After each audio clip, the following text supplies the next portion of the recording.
ভাইয়া এই নেন আপনাদের ভাত, আর যদি কিছু লাগে আমাকে বলেন, আমি সাইডে আছি। আচ্ছা ভাই, ঠিক আছে, কোনো কিছু লাগলে আপনাকে ডাক দিব নে। ভাইয়া, তুমি না আমাকে বলছিলে মুরগির মাংস দিয়ে ভাত খাওয়াইবা? তুমি মুরগির মাংস দিয়ে ভাত অর্ডার না করে কেন ভাজি দিয়ে অর্ডার করছো? বোন, আজকে না রিক্সা চালাইয়া তেমন টাকা পয়সা ইনকাম করতে পারি নাই, তাই আজকে বাজি দিয়ে ভাত অর্ডার করছি। ভাইয়া, তুমি তো আমাকে বাসায় ভাজি দিয়ে ভাত খাইতে পারতা। আর এমনি তো বাসায় প্রত্যেকদিন ভাজি দিয়ে ভাত খাই। আরে মেয়েটা না কত আশা নিয়ে আসছিল তার ভাইকে নিয়ে হোটেলে মুরগির মাংস দিয়ে ভাত খাবে বলে। তোরে কেন হোটেলে নিয়েছি তাহলে শোন বোন, তোরে আমি 1 সপ্তাহ আগে কথা দিয়ে রাখছিলাম তোকে হোটেলে নিয়ে এসে মুরগির মাংস দিয়ে ভাত খাওয়ামু। হ্যাঁ ভাইয়া, বলছিলা, কিন্তু তুমি তো তোমার কথা রাখতে পারলা না। বোন রে, কই রাখতে পারি নাই, তোরে তো বলছিলাম আমি হোটেলে নিয়ে মুরগির মাংস দিয়ে ভাত খাওয়ামু। মুরগি না নিতে পারছি তো কি হয়েছে, সবজি তো নিছি। হইছে ভাইয়া, থাক। তোমাকে আর আমাকে মিথ্যে সান্ত্বনা দেওয়ার দরকার নেই। যে বোন, তোকে আমি হোটেলে নিয়ে গিয়ে মুরগির মাংস দিয়ে ভাত খাওয়াবো। লক্ষ্মী বোন না আমার, তুই রাগ করিস না, দেখিস একদিন তোরা আমি হোটেলে আইনে আর টিকি মুরগির মাংস দিয়ে ভাত খাওয়ামু। থাক ভাইয়া, এভাবে মিথ্যে আশ্বাস দিয়ে আর লক্ষ্মী বোন ডাকতে হবে না। তুমি আমাকে মুরগির মাংস দিয়ে ভাত খাওয়াইলেও লক্ষ্মী বোন, আর শুধু ভাজি দিয়ে খাওয়াইলেও আমি তোমারই লক্ষ্মী বোন। মাশাল্লাহ, আমার বোনটা দেখি অনেক বড় হয়ে গেছে, ভাইয়ের কষ্টটা এখন বুঝতে পারে। ভাইয়া, এসব কথা এখন বাদ দিয়ে চলো আমরা এখন খাবারটা খেয়ে নিই। একটা কাজ করি, এখান থেকে 2 প্লেট মুরগির মাংস নেই, নিয়ে গিয়ে ওই দুজনকে দিয়ে দেই। আর তাছাড়া মেয়েটারও অনেক আশা মুরগির মাংস দিয়ে ভাত খাবে, ওদেরকে মুরগির মাংস দিয়ে ভাত খাওয়ালে আমার হয়তো বা একটু লস হবে, সমস্যা নেই। মেয়েটা মুরগির মাংস দিয়ে ভাত খেতে পারলে খুশি হবে। এই যে ছোট বোন, তোমার জন্য মুরগির তরকারি। মুরগির মাংস? ভাই, আমি তো মুরগির মাংস অর্ডার দিই নাই। জি ভাইয়া, আমি জানি, তুমি শুধু ক্যাশে ভাজি দিয়ে অর্ডার দিয়েছিলা, আর এই মুরগির মাংসটা আমার তরফ থেকে আমি তোমাদেরকে দিলাম। আর ছোট বোন হয়তো বা তোমার কাছ থেকে অনেকদিন ধরে মুরগির মাংস দিয়ে ভাত খেতে চাইতেছে, কিন্তু তুমি মনে হয় খাওয়াইতে পারতেছো না, তাই এই মুরগির তরকারিটা আমি আমার তরফ থেকে তোমাদেরকে দিলাম। তোমরা এখন এই মুরগির তরকারি দিয়ে ভাত খাও। ভাই, বুঝলাম আপনার তরফ থেকে খাওয়াইতেছেন, কিন্তু এটা যদি আপনার মহাজনে জানে তাহলে তো আপনাকে অনেক বকা দিবে। হ্যাঁ, আমার ভাইয়া ঠিকই বলেছে, আপনার মহাজন জানতে পারলে আপনাকে খুব বকা দিবে। কি বললা ছোট বোন? বকা?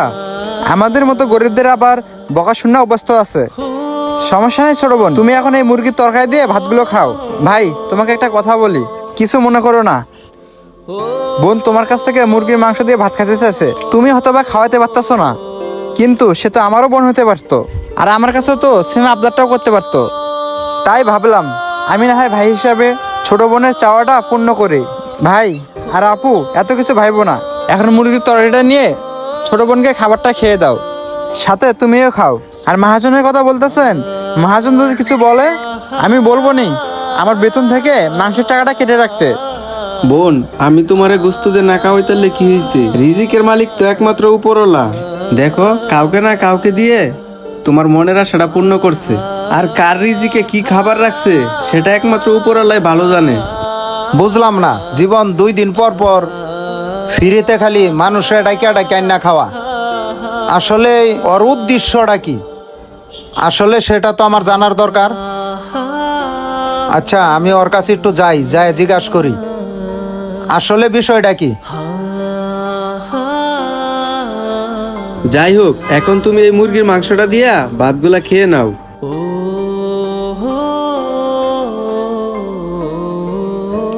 আজকে এই ভাইয়াটার জন্যই মুরগির মাংস দিয়ে ভাত খাইতে পারতাছি। আমিও তাহলে মুরগির মাংসটা নিয়ে ভাতগুলা খেয়ে নিই। জীবন, জি মহাজন সাহেব। আল্লাহ, মহাজন তো চলে এসে, ভাইয়াটাকে এখন বকা দিবে না তো?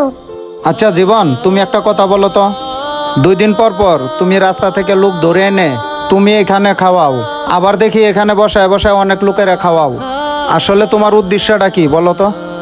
আসলে মহাজন সাহেব, আমি যখন খাবার দিতে আসি তখন আমি তাদের সামনে দাঁড়িয়ে অনেক কিছু শুনতে পারি, তখন তাদের ওইসব কথা শুনে আমার অনেক কষ্ট লাগে। তাই মহাজন সাহেব, তাদেরকে আমি কখনো মুরগির মাংস দিয়ে ভাত দেই, কিংবা কখনো গরুর মাংস দিয়ে ভাত দেই।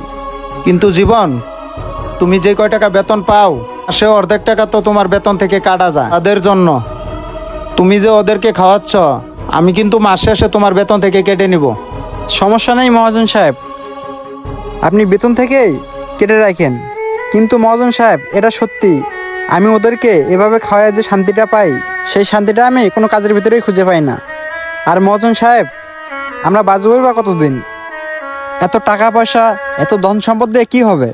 আমরা তো সেগুলোর কোনোটাই কবরে নিয়ে যেতে পারবো না। আর আমি তাদেরকে একটু খাওয়াইলে দেখা যায় কি মহান আল্লাহ তাআলা খুশি হন, আর আমি একটু শান্তি খুঁজে পাই। আসলে জীবন, তুমি যেভাবে এই বিষয়টারে দেখতেছ, আমি আসলে সেভাবে কখনো ভেবে দেখি নাই। আজকে না সত্যি তোমার কথা শুনে আমার বিবেকের পর্দাটা খুলে গেল। আরেকটা কথা জীবন, এতদিন যে তুমি গরিব অসহায়দেরকে খাওয়াইতা, ওই টাকাটা কিন্তু সবসময় আমি তোমার কাছ থেকে কেটে নিছি। কিন্তু আজকের পর থেকে আমি কখনোই তোমার টাকাটা কেটে নিব না। আরেকটা কথা জীবন, আজকের পর থেকে যে গরিব অসহায়দেরকে খাওয়াইবা, সেটা আমার তরফ থেকেই খাওয়াইবা। সত্যি মহাজন সাহেব, আপনি আজকে আমাকে যে কথাটা বললেন, আপনার কথাটা শুনে আমার বুকটা ভরে গেল। আমি আল্লাহ তাআলার কাছে দোয়া করি, আল্লাহ তাআলা যেন আপনার মনটা আরো অনেক বড় করে দেয় এবং আপনার ব্যবসায় বরকত দান করেন। দেখো জীবন, এই ভাইটার আর এই বোনটার আরো কিছু লাগে কিনা, যদি লাগে তাহলে ওখান থেকে এনে দাও, আমি ক্যাশে বসি। ঠিক আছে জীবন?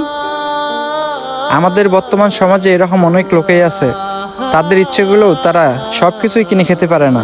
আমাদের ভিডিওটি ভালো লাগলে অবশ্যই শেয়ার করে সকলকে দেখার সুযোগ করে দেবেন। ধন্যবাদ সবাইকে।